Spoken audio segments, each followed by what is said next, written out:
Good afternoon. Myself, Dr. Sharon, Junior Resident in the Department of Immunohematology and Blood Transfusion, Jubilee Mission Medical College, Kerala.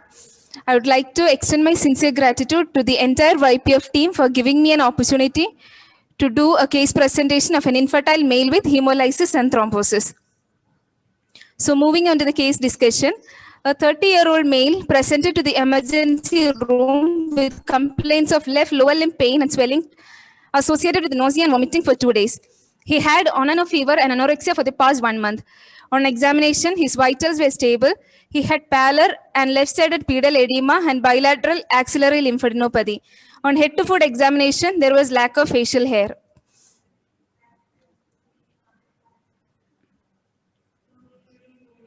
Past history, he is married for 3 years and being evaluated for infertility.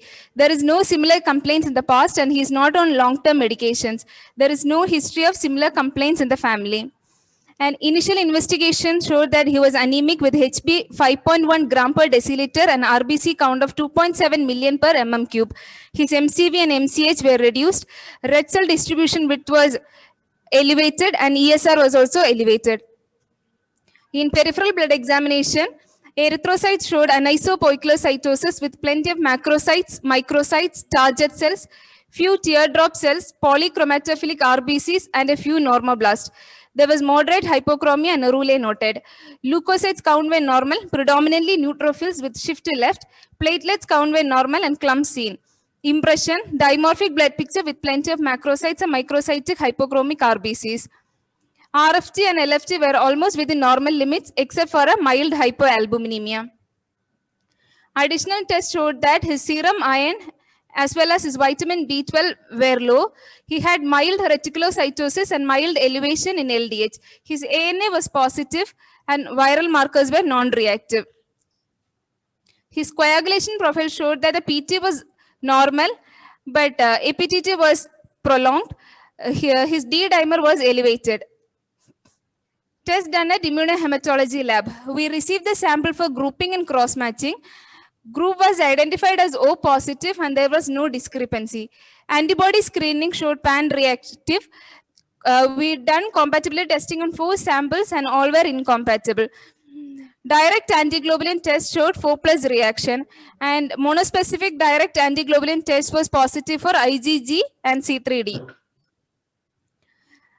Under radiological evaluation, USG color Doppler was suggestive of distal DVT in left lower limb. USG abdomen and pelvis showed a mild splenomegaly with few reactive lymph nodes. USG scrotum with color Doppler showed an absence of right testis in scrotal sac. A small oval hypoechoic lesion in the right inguinal canal suggestive of undescended right testis and left testis was small in size.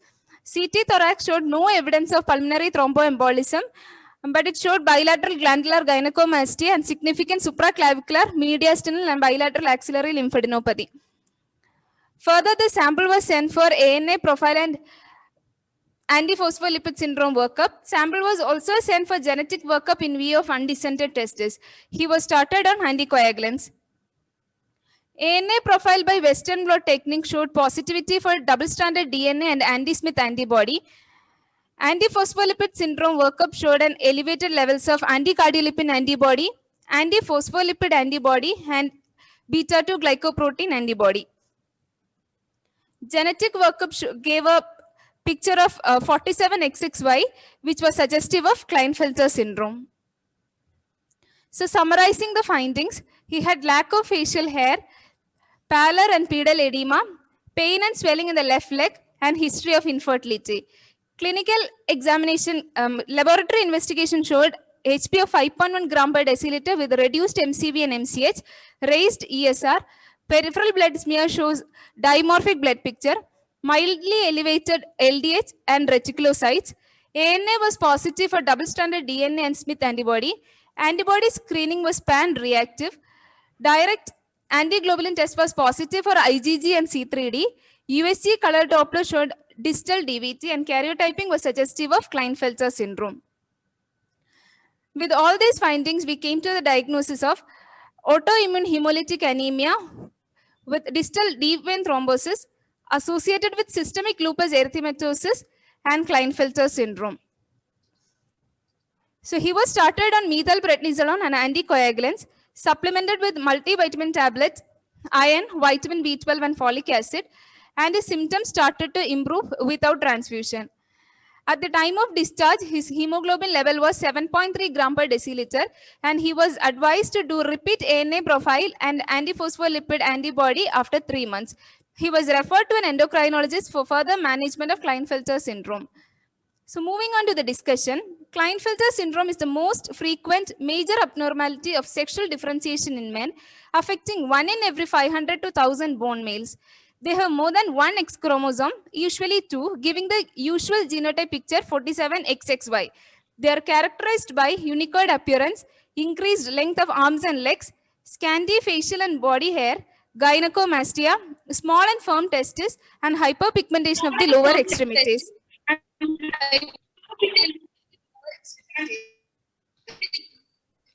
How is SLE associated with Klinefelter syndrome? Patients with Klinefelter syndrome show a higher percentage of autoimmune disorders like SLE and other skin-related autoimmune diseases than the normal population. Sometimes SLE may be the only presenting symptom of Klinefelter syndrome and may lead to diagnosis of the syndrome. The risk of SLE in men with Klinefelter syndrome is explained by the X chromosome gene dose effect. And this is because the genes that regulate the function of immune system are mostly located in the X chromosome. SLE is a chronic autoimmune inflammatory disease of unknown cause, mainly affecting females in the reproductive age group. Female to male ratio is 9:1, and anemia is the common hematological abnormality seen in SLE. And the most important cause of anemia in SLE is the immune-mediated hemolysis. Autoimmune hemolytic anemia is seen in 10% cases of SLE, and the presentation of autoimmune hemolytic anemia in SLE is same as that of autoimmune hemolytic anemia in patients without SLE.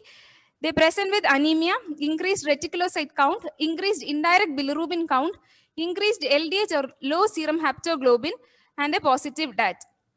Autoimmune hemolysis may even develop years after diagnosing SLE, and sometimes it may be the only presenting feature.